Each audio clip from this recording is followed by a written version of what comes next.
Kamusta ka na, kaibigan? Salamat sa Diyos dahil may pagkakataon na naman po tayo para magkaroon po tayo ng words of encouragement na siyang tutulong po sa atin at magbibigay ng kalakasang espiritual. At gaya ng lagi ko pong sinasabi, anuman po yung ating kalagayan, meron po tayong Diyos na makapangyarihan na siyang tutulong, gagabay at magbibigay ng malaking pag-asa. At itong kalakasang spiritual na ito ay baunin po natin, no, sa araw-araw ng ating buhay. Di ho ba, kaibigan, meron po tayong lahat ng tao, meron pong mga pangit na nakaraan. Lahat po tayo ay nagkamali, nagkukulang, at ang mga nakaraan natin sa buhay natin, ito po yung meron tayong tinatawag na nagigilty tayo. Pag sinabing guilty, ito yung nakagawa tayo ng kamalian at inaamin po natin yon. At tapos yung feeling of shamefulness, alam mo yon, yung deeper inner inside sa sarili mo na tingin mo marumi ka, hindi ka karapat-dapat, unworthy, hindi ka dapat ibigin, hindi ka dapat bigyan ng pansin. Alam mo yon, napakababa na ng tingin mo sa sarili mo. Kaya ito pong aking babasahin sa Psalms 121 verse 1. Pakinggan po natin doon. Doon sa mga burol, ako'y napatingin. Sasaklolo sa akin, saan manggagaling? Ang hangad kong tulong kay Yahweh magmumula sa Diyos na lumikha ng langit at lupa. Ulitin ko po, doon sa mga burol, ako'y napatingin, sasaklolo sa akin, saan manggagaling? Ang hangad kong tulong kay Yahweh magmumula sa Diyos na lumikha ng langit at ng lupa. Yung sumulat po nito, ang sabi niya, nandun siya sa burol, no? Nakatingin sa malayo, iniisip nung bagay sa sarili niya. Ang sabi niya, sino ang tutulong sa akin? Sino ang sasaklolo sa akin? Saan manggagaling ang aking tulong? Sa verse 2, sabi niya, ang hangad kong tulong kay Yahweh magmumula. Yung tulong daw na kung ano man meron siyang problema sa sarili niya, sa mga nakaraan niya, ang Diyos daw ang siyang tutulong. Sino ang Diyos na ito? Ang sabi niya, ang Diyos na lumikha ng langit at ng lupa. Kaibigan, sinasabi ng Panginoon dito na handa niya tayong tulungan kung anuman po yung ating kinakaharap, anuman po yung ating nakaraan, kaya tayong baguhin, kaya tayong patawarin ng Diyos, at kaya niya tayong i-restore, kaya niya tayong muling gamitin para sa kanyang kapurihan. At alam niyo po ba na ang Biblia, kapag binasa po natin dito ang Biblia, ang mga tao doon ay hindi po sila perpekto. Sila din po ay may mga pagkukulang, pagkakamali, pero alam niyo po ba ang ginagawa ng Diyos? Kapag ng tao ay nagsisisi, pinapatawad niya ang mga ito at muli niyang ginagamit. Halimbawa, isang malaking kahihiyan ang naramdaman marahil nila Adan at Eva nung matapos nilang napakaganda ng ginawa ng Diyos, perpekto sa lahat ng bagay, maging ang kanilang relasyon sa Diyos, perpekto. Pero dahil sa kanilang pagkakamali, pumasok ang kasalanan at yun ang dahilan kung bakit tayo naiwalay sa Diyos. At alam niyo po ba, yung kanilang kasalanan na ginawa ay namana po natin. Kaya meron tayong tinatawag na inherited sin. Kahit yung bata, hindi mo po yan turuan gumawa ng mali. May capacity po siyang gumawa ng kamalian dahil meron po siyang tinatawag na sinful nature or inherited sin. Pero, anong ginawa ng Diyos? Nagpatuloy ang buhay nila at nagkaroon sila ng mga maraming anak hanggang sa dumami ng dumami. Halimbawa, si Pedro. Diba? Sabi ni Pedro sa Panginoong Jesus, itataya niya yung buhay niya, no? Para lamang hindi mangyari yung kung ano man yung kakaharapin ni Jesus. Pero sabi ni Jesus, Pedro, itatatuwa mo ako ng ikatlong beses. Pero ano po nangyari? Si Pedro na isang napakasugid na lingkod, na disipulo ni Jesus, pero nagkatotoo po, itinatuwa niya po ng 3 beses. Pagkatapos tumilaok ang manok. At siguro marahil, kaibigan, sa tuwing tumitilaok ang manok, naaalala ni Pedro yung kanyang pagkakamali. Kaibigan, meron ba tayong mga manok dyan na tumitilaok?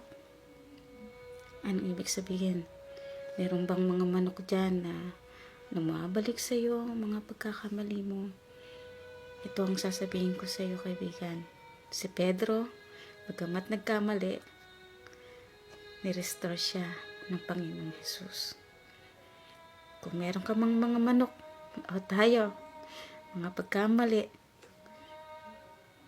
kaya tayong i-restore ng Panginoon. At alam niyo po bang nangyari kay Pedro? Mas lalo siyang naging matindi sa Acts. Siya po yung unang nangaral. Kaya po nabuksan po yung mga churches na. Alam niyo po ba? Kaya kaibigan, sino pa? Si David. Kilala natin si David na isang malapit sa puso ng Diyos. Pero, ano nangyari? Meron po siyang pagkakamali, pagkakasala, adulterous. Nagkaroon po siya ng pagnanasa kay Bathsheba na merong asawa, at hindi lang yon. Ang sabi, meron pong siya pong dahilan kung bakit namatay si Uriah, yung asawa ni Bathsheba, dahil inilagay niya doon sa pinaka-front line dahil meron pong gera o labanan noon. Kaya namatay si Uriah at kinuha niya si Bathsheba para maging asawa. Okay? Sino pa? Si Pablo. Dati, ang pangalan ni Pablo ay Saul.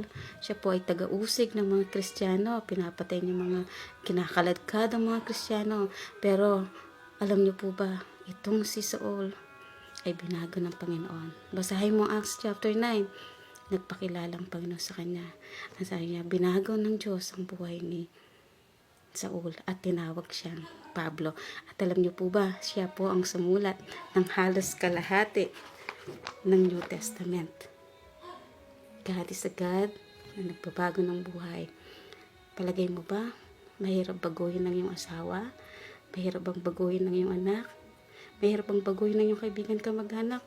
Sa atin mahirap, pero sa Diyos, walang mahirap. Ang kailangan lang natin, patuloy tayong mangaral, patuloy natin ipakita kung gaano mabuti ang Diyos sa buhay natin, patuloy tayong maging asin at ilaw. At alam niyo po ba, hindi po natin trabaho ang baguhin ng tao. Ang Diyos po ang nagbabago ng buhay ng tao. Ang Holy Spirit po ang nagko-convict ng kasalanan. Ano po?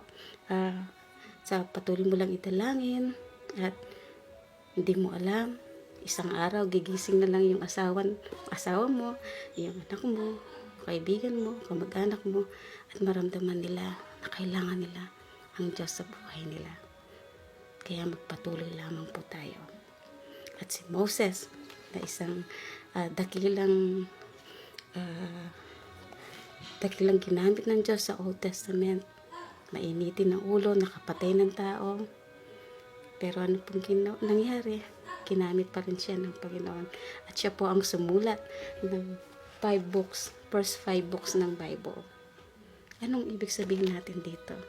Kaibigan, ano man ang iyong nakaraan, sino ka man, kung magpapatuloy tayo para baguhin ng Diyos, ang sabi doon, kaya niya tayong bigyan ng second chance. God is a God of restoration, and God is a God of second chance. Kaya I encourage you para gumaan po yung ating, kung ano man po yung ating pagkakamali. Ang sabi sa 1 John 1:9, kung ipapahayag natin ng ating mga kasalanan, patatawarin tayo ng Diyos sa mga ito at lilinisin tayo sa ating mga kasalanan sapagkat siya'y tapat at matuwid. Ulitin ko kung ipapahayag daw natin. Sabi ni David, nung hindi niya pa po ipinapahayagan yung kanyang kasalanan, meron na pong kabigatan sa kanya. Parang mabigat yung buhay niya. Pero nung ipinahayag niya po, kumaan yung kanyang pakiramdam. Kaya sabi niya, kung ipapahayag mo, sabihin mo isa-isa. Sa ibang Tagalog translation, kung ikukumpisal mo, hindi ka kukumpisal mo mismo sa Diyos. Diretso sa Diyos. Sabi mo, yung kumpisal kasi yung listahan ng mga mali natin ginawa. Panginoon, patawarin mo ako. Nakapagkupit po ako ng 500 sa nanay ko. Panginoon, patawarin mo, nasampal ko po kasi siya. Maging tapat ka. At sasabi niya, patatawarin tayo ng Diyos. Psalms 103 verse 12.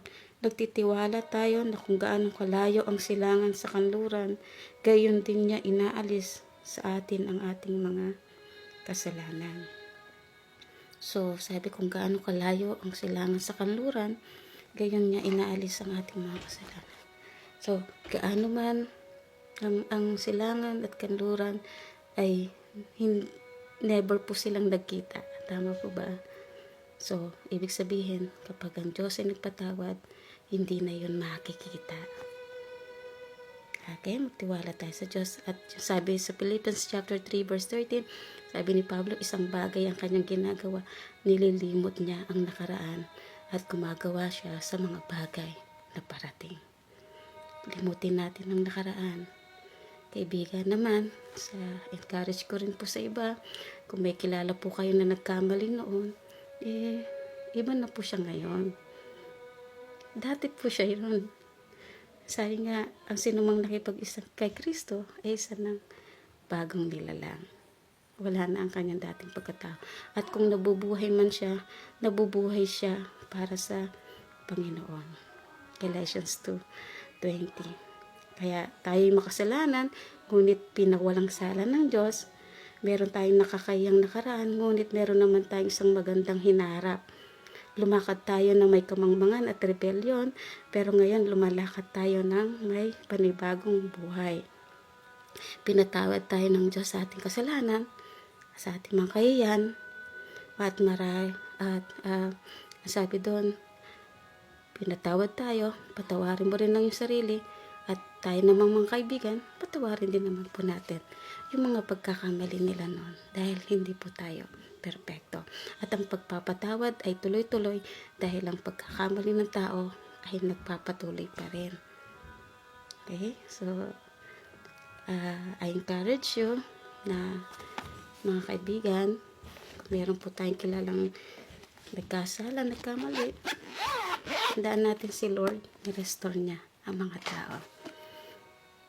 Bigyan po natin sila ng pagkakataon. Maraming salamat sa iyong pakikinig, kaibigan. Naway nakatulong ako na ma-encourage ka na kung ano man ang ating mga nakaraan. Kung nakaraan na. Ang mahalaga ngayon ay hindi ka na nagpapatuloy. At kung nadapa ka man, iba po yung nadapa, iba po yung naglalakad ka pa sa kasalanan. Okay? Ang Diyos ay nandyan. Mahal niya tayo. At iiwanan ko po ang salitang ito. Mahal ka ng Diyos, hindi ka niya iiwan at hindi ka niya pababayaan. Hanggang sa muli, God bless you.